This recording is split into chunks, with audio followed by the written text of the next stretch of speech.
You seen the title of this video? Um, who is the worst Electro character? So, let me get this off the top. All of this is pure fact. I don't care what you say. There's only a few debates that's going to change my mind that people can make towards certain characters. And I'm going to stick to my opinion, just like you can stick to yours. And also, whenever I make a video like this, I always react to the comments. Every if I get comments within the 5 to 6 hours mark, someplace around then I'll record that video and upload it by either the next day or the same day. So if you got something to say, be looking for that. But anyway, so who's the best Electro character? Let's go ahead and get the worst five out the way, which is Sethos, Dory, Kujo Sara, Razor,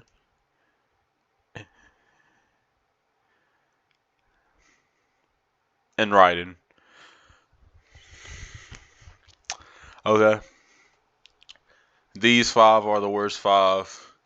Dory for obvious reasons. Sethos for probably just the same amount of obvious reasons. Razor just because I like Razor. And Razor aggravate teams are quite good. But Sino exists. And then Kujo Sara and Raiden just because of the fact that these two need each other. A little too much. But yeah, and you're probably like, oh, Lisa, uh, Lisa can shred defense. So yeah, and we're talking about all of these. We're talking about most of these characters at C0, and when I mean most of these characters, I'm really just speaking on the 5 stars at C0. So yeah, maybe a few constellations on the standard banner Kaching, just because of the fact of it's a standard banner character. At some point, you're gonna get a constellation of her. But yeah, Lisa's definitely like number 6, but just because of the defense shred and the fact that you can use her in the same teams as all of these other characters, and she probably does just a wee bit better or a wee bit more just due to the defense shred. She is better than all of these characters I've named so far, but she's still not the best. So you're probably like, so who is the best? There's a lot of factors that come into this, but I'm gonna go ahead and narrow it down to Yae Miko,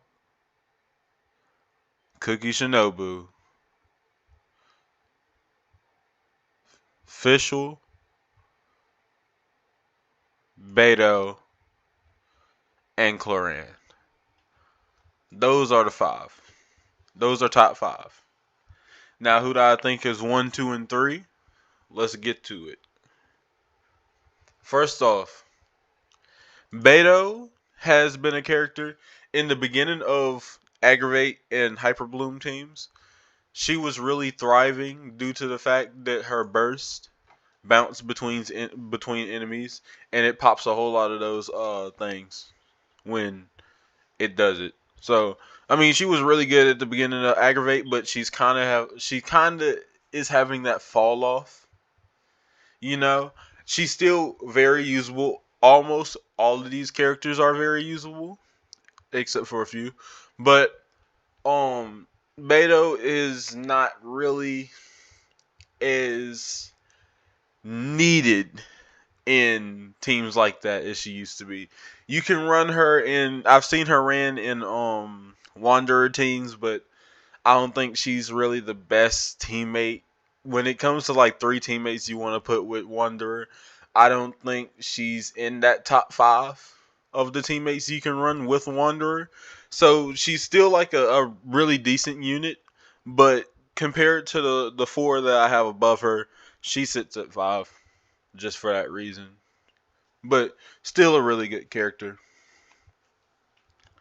So, number 4,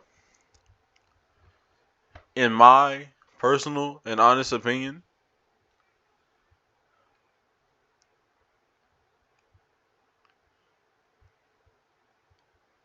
it probably goes to Fischl just because of the fact that Fischl is really more single target based than AoE, but Fischl still has great numbers. And Fischl, you can slot Fischl in a lot of teams. She's very easy to obtain for obvious reasons. If you don't have a Fischl on your account, there's something wrong. But yeah, she's a really good character. I have her C6, and it's not really that crazy, but she is a very great unit. Um, she batteries units very well, very great battery, and overall, just a really decent character. The only thing I don't like about Fischl is actually her character, but that's besides the point. But very strong unit, also a bow character, and there's very good free to play accessible bows. So yeah, and she has a decent artifact set that you can run with her, being Golden Troop, which really like if you thought Fischl was strong before Golden Troop, she is way stronger after. Very great unit, very good unit to play as. Next up, now we're at the top 3, which is Cloran, Yae Miko, and Cookie Shinobu. And in my personal opinion, number 3 goes to Cloran. Just strictly, Cloran is again a very great player. She does well in Aggravate and Hyper Bloom teams. I see her more used in Aggravate teams though. Very great with that. Very great with Chevreuse teams. I've seen a few team comps where she runs Overload, but personally, I'm not a huge Overload person. I would rather just use Hyper Bloom or Aggravate. But she's a very strong character. But I don't think she's better than Yelan and Cookie Shinobu. Not Yelan, wow. Yae Miko or Cookie Shinobu. Due to certain biases towards Yae Miko and due to certain things about Cookie Shinobu's kit, which I'm about to get to, at number 2, going to Cookie Shinobu.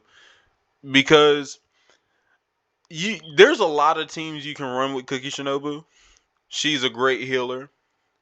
Well, I wouldn't say great. She's a very good healer. She's not one of the worst, but I would say she's not one of the best, but she's closer to being the best and the worst. But her overall range of teams, of specifically Hyper Bloom teams that you can run with her, is absolutely insane. You got Kokomi Hyper Bloom teams. Because her as a solo healer, I don't think is that amazing unless you pair her up with another healer, because she takes away from her own HP. And in certain circumstances, specifically playing in the current abysses, if you don't know how to dodge, it can be quite painful if you need to get into her and she's already really low HP. And that's another reason, because not everybody has Kokomi. And I'm specifically talking about myself, because every time I try to pull for Kokomi, that's actually, yeah, I either don't get a 5-star pull at all, or I lose the 50-50 like I did the last time. But yeah, very strong with Kokomi, very great in Hyper Blue teams. You can run her as a healer, or you can just put EM on her and she's an absolute unit. Like, talking about a character that pops those blooms. Pause. So yeah, at my number one spot is Miss Miko. Basically, strictly due to the fact that she's everything that Fischl is, other than the battery part, the battery aspect. She's everything that Fischl is, but does more damage. She's very simple to play, which I don't know if I mentioned that up under Cloran, but I've heard that some people don't really know how to use Cloran, and her kit is kind of like odd in my opinion. But when it comes to simplicity and uh weapon wise, she has a great free to play weapon. A lot of great free to play Catalyst. Catalyst is one of the better free to play obtainable weapons in the game. So yeah, and her kit is amazing. You can run EM on her, and her one of her talents turns EM into extra damage for I think it's her skill. It may be her burst, but I believe it's her skill. Um, and you can run her basically with pretty much any team, and she just does a whole lot of damage. She got the golden troop boost, which helps a lot. You can run her with Florina and what's her name? Siege Wing, like I do. My normal team, if I don't need Kazuha on the other side, or I need anybody else on the other side from that team, is Kazuha, Miko, uh, Florina, and Siege Wing, and that team absolutely like goes off. It goes off, and it's really mostly. I mean, it's Florina too, but it's Miko. A lot of it's Miko. So, and also she is quite easy to build, easier to build than most characters, and she's one of those characters that you can run in a Hyper Bloom team, and I could say with a decent amount of certainty, depending on the unit, well, the Dendro unit that you run her with, you really don't even have to stack that much elemental mastery on it, which is another thing that I find quite useful. But yeah, those are my top five best Electro characters. You can disagree. I just think you're wrong. But yeah, have a nice day, and yeah.